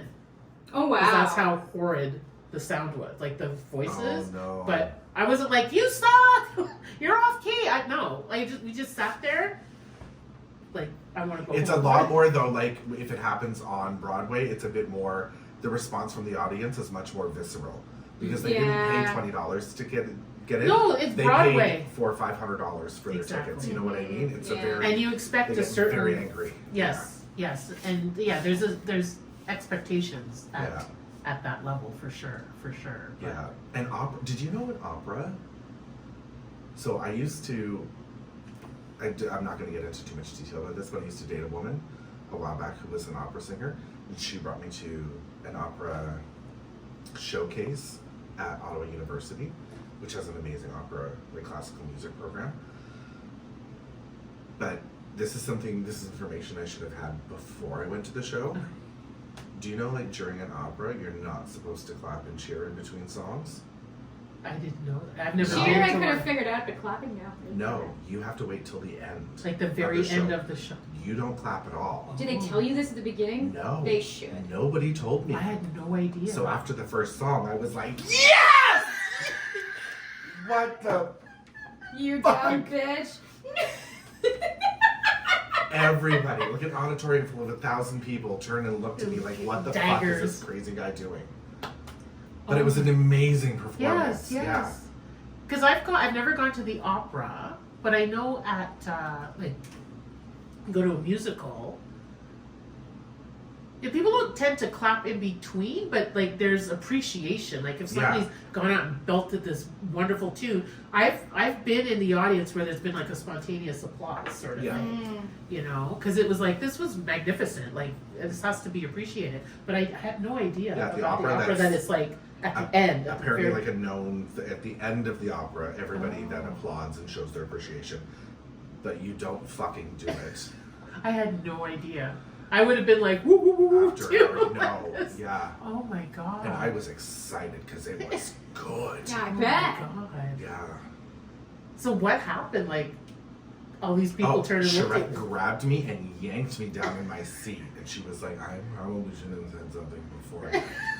But proper etiquette at an opera. And I was like, I needed that information 30 seconds ago. You should have told me that that's before on we you got for not here. telling me. Yes, They should have told you. Yeah, especially somebody. especially something so. Yeah, something so formal, and if that's the protocol, like, don't assume that I know the protocol. Mind you, she, in her defense, she did know me very well. She didn't, or did? She did. Okay. And her telling me not to do something Oh, could have whatever. elicited Oh, a much worse you're like, response. I'm gonna do it. I'm gonna do it. 'cause Yeah, she I'm said not known to. for my Adherence to rules? No. yes, yeah, or my proper etiquette in public. Like the time my boyfriend took me to see Twilight, and I got up in the middle of the movie and screamed, "Who fucking writes this shit?" and then walked out. Fair. It It's is shit. poorly It's written. poorly written. Horrible. Horribly written. Horribly written.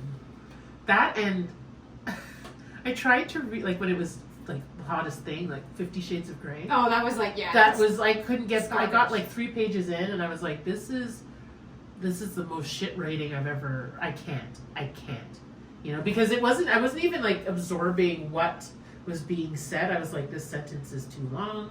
There should be a comma here. Like Yeah, doing and you've used the same syntax. adjective 3 Yeah. times in a row. Yeah, It was yeah. just the shittiest Yeah. writing, you know, like Do they not have editors at whatever Yeah, exactly. publishing company Like- did this? exactly. It was terrible. It was bad. Irresponsible too. It was like abusive relationships are great. Yeah, like, exactly. You should be in one. Yeah, Right. exactly. Give up everything for a person. Like, forget who you are, and you know. Yes. Do you study? Like, do you read books about comedy? Yeah, sometimes. Like, Yeah. I bought a book. It's over there somewhere. That I bought. I think during the pandemic because I was Yeah. still pretty new. And I think it's called the Comedy Bible or Yep. something like that. But yeah, I haven't read it cover to cover. Is that the one by Judy? I think that's. Yeah, Judy. Judy yes, Carter. Judy Carter. Yeah, Yes, yes. it's dusty as fuck. Like this, it's dusty as fuck. Yeah, I But got But it's yeah, for like you. I flipped through. Have you read that? Yeah, it's one of the first I actually bought like the whole course that she has, Okay. but it was like very much the first one that I bought was very. I don't know if you've ever seen like an '80s workout video. It had that kind of vibe. Oh. From a different time. I'm Okay, like, I different don't time. know if I can get into this, and it was very like that Yeah. type of humor, you know, and then I discovered the DNA of comedy, Breaking the DNA of Comedy by I can't remember his name now, but that book literally unlocked so many things in my brain, and Yeah. then I was like, okay, this is good, and then I have a huge collection Okay. of books on comedy that I read and study. I take them on the road with me for work and stuff, and just read a chapter or two and Right. just get little bits of Mhm. information because it's Mhm. yeah, I think it's really important. Yeah, like that's the only book that I've bought, but I do Google stuff and read stuff that's online. I think there was one post by Gary Gulman, and it was like 101 things like that. It's phenomenal. It's amazing. I have it It's saved amazing. on my Yeah. phone. Yeah, Yeah. yeah, I use it all the time. So things like that, and you know, I'm a big advocate of like Google. Like if you want to know, I'm the type of person like if I'm into something, I need to know everything about it. I want to Yeah. yeah. you know, get as much information, and so anything that gives tips on, you know, are you feeling bored with your set, or you know, how to punch up your sets and stuff like that. Mhm. I want to read it. I Yeah. may not take all the advice, but Of I course. think the Yeah. knowledge, having the knowledge Why wouldn't you is read good. it? Exactly. Why Well, and I wouldn't you think read too, it? like there's a lot of comics that I've seen who will they'll bomb or they'll do something bad or whatever, and their go-to is to blame the audience. Yes. And I'm like, okay, so I get what you were trying to do there, Mhm. but it's not a joke. Yes. It wasn't. People didn't laugh because it wasn't funny. If something's funny, it's an incontrollable Yeah. response. People Exactly. will laugh. Yes. It's- And once you it's learn that how simple. to do that and make something funny, and that's Yeah. what the Breaking the Mhm. Comedy DNA Code or whatever, that book that I've read like 100 times. Yeah. That's what it does is it teaches you how to basically make anything funny, and how Yeah. to turn it into a joke. Yeah. Yeah. Because I've heard too many people go, oh, they didn't get the joke. It was like too smart for them. Yeah, too cerebral. Too cerebral for Yeah, you too guys. cerebral for you guys. You guys Well, that just was a don't slow get it. burn. I'll wait for you Yeah. to catch up. Yeah. No, it just wasn't fucking funny. Exactly. You know, because sometimes, depending on the redirect, it can be so sudden that the audience does need a second to be like, oh, fuck. Like, So that. I've seen Emmett's Yeah. jokes, honestly, because I've Yeah. heard them so many Mhm. times. Sometimes they do take a minute for Yes. people. Yes. Or sometimes, like, and I'm embarrassed to admit this, but he's told a joke 5 times that I didn't get, that it took me, like, the 5th go to be like, oh, I'm so dumb. Yeah. So, yeah, it does happen. But And sometimes it's deliberate. Sometimes it's deliberate that, you know, you wait. Like, I can't remember what bit this was, but I had a bit like that too, where I would just wait, Yeah. you know, and just be silent. And it only took like, it wasn't like I was waiting for 20 minutes or something. It just took like a couple of seconds, and then you'd hear the ripple through because, oh, like that, Yeah. you know? But I don't know. Or sometimes, like,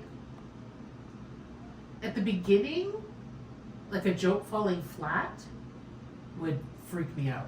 Because it would be like, I'd start to laugh, to like fill the air with laughter sort of thing. Like the thought of silence was like really uncomfortable. But now, even though it's like a joke falls flat and it's like, oh fuck, it didn't work.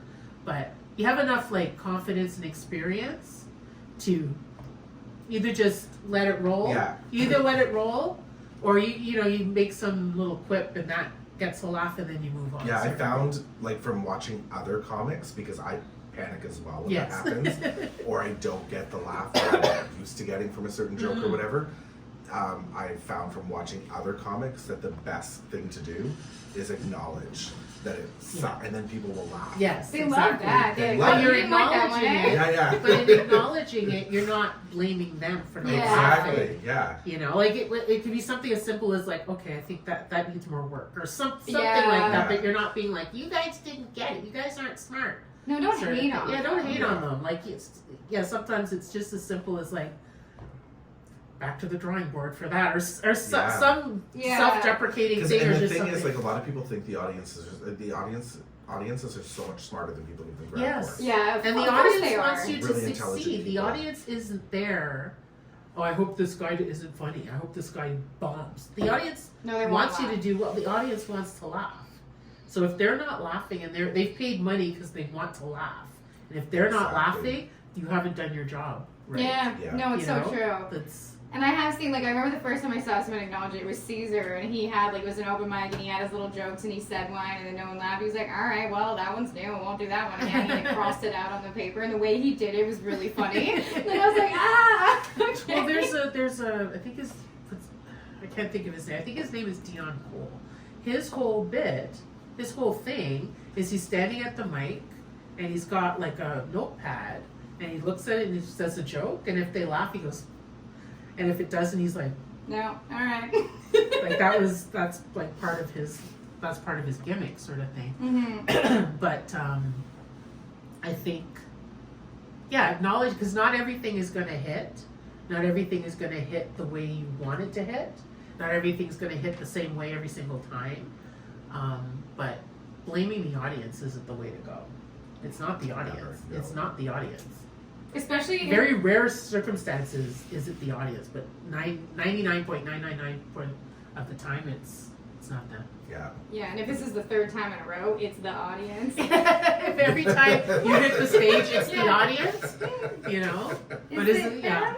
The whole audience, the whole like population of the city is out to get you. 'Cause Exactly. These are 3 different audiences who don't get you. Like- They're just random people, and like I was an audience member for such a long time before joining comedy. So yeah, when people are like, "Well, the audience," like, "Hey, oh wait, I used to be the audience." Exactly. They're just random people. They're like your friends, and it's just like they're just people, just like you Right. and me. Yeah. Yeah, when You I know? used to go to comedy shows, like decades before I became a comic, like I would go to a comedy show. I want to laugh. I want to be encouraging. I want to be supportive. But there are sometimes I can't laugh at that because that wasn't funny. That didn't make me laugh, sort of thing, you know. But but if somebody turns and goes, "You just don't get it. You're dumb," or something yeah, you along hate those And that. lines. I've seen Yeah, comics turn on the literally audience. attack the audience, Yeah. and I'm like, this is Never. This is not so helping. uncomfortable, It and this is. is like you're just digging your grave deeper right now. There's no coming back from this. Once you do that, Forget it. and they feel it, like they're no longer, the audience isn't on your side No, anymore. exactly. You've lost them. Yeah. You've lost them completely. Yes. You know, because because I've seen this happen where, somebody's not they're not getting reactions, but they're they're still persevering, and they might say one thing, like maybe they get frustrated and at themselves and go, I gotta work on this shit again. Like they said their inside voice outside, and that got a laugh, and that turned the whole thing around. I love Jessica Kirsten.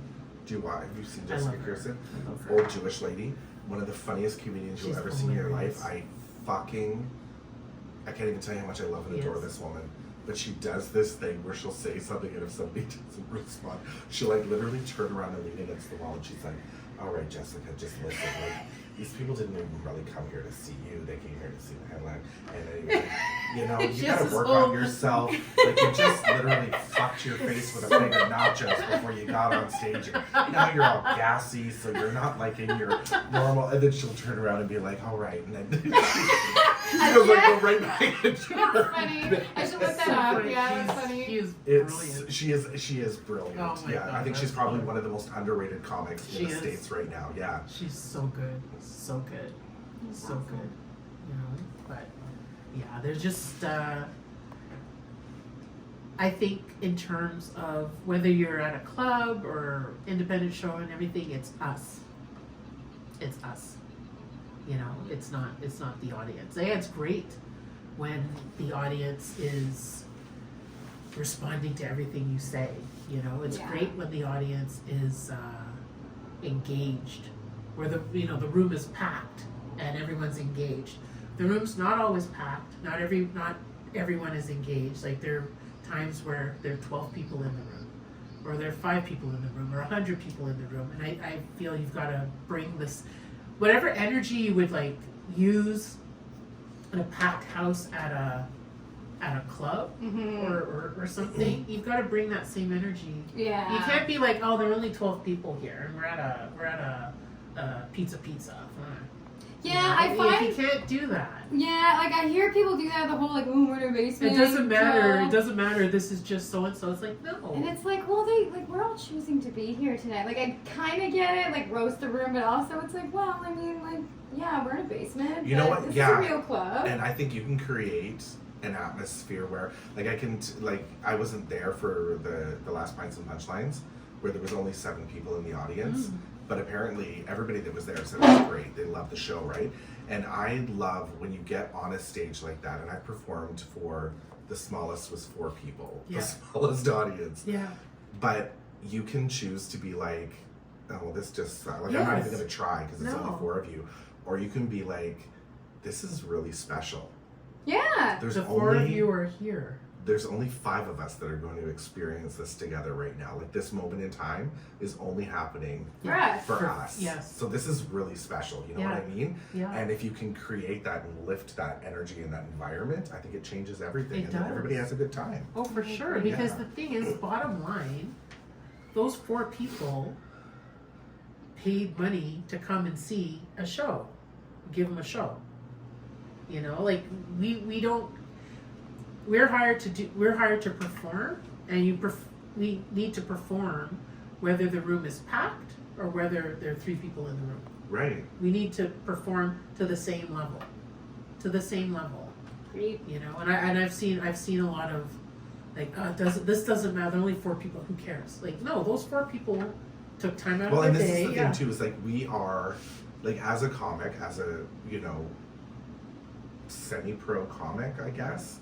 You're a product, and if you have 4 people walking around this relatively small city telling people that, and we all know, I mean, anybody who's worked in any sales or any restaurant industry or whatever, that the people who don't enjoy themselves are much more vocal than the people that do. Yeah. So though, like, you're a product, and those people are going to tell people, you see like, oh, look who's on the show this week. Oh, I went to a show, she was there, and horrible. Like, she was there, sort of thing. Right? Yeah. So true. Yeah, and that's because I overheard like maybe 2 months ago, month and a half ago, the comic told me to my face, I don't want to be here, and brought that to the stage. He didn't tell the audience, I don't want to be here, but just his body language, his attitude, everything. Wait, bitch, are you talking about me? Yeah, said that it was him. Yeah, I tried to protect you. You said you couldn't tell. This was the other time. And the thing is, it's normal. We're human. It's totally normal that some days you're just off. You don't feel it or whatever. But you made a commitment. You made a commitment to appear at the show. Like, muster up whatever you need to muster up. Do what you can. To do it, to get up there, and it's Yeah. not the audience's fault. Like, you be as miserable as you want off stage.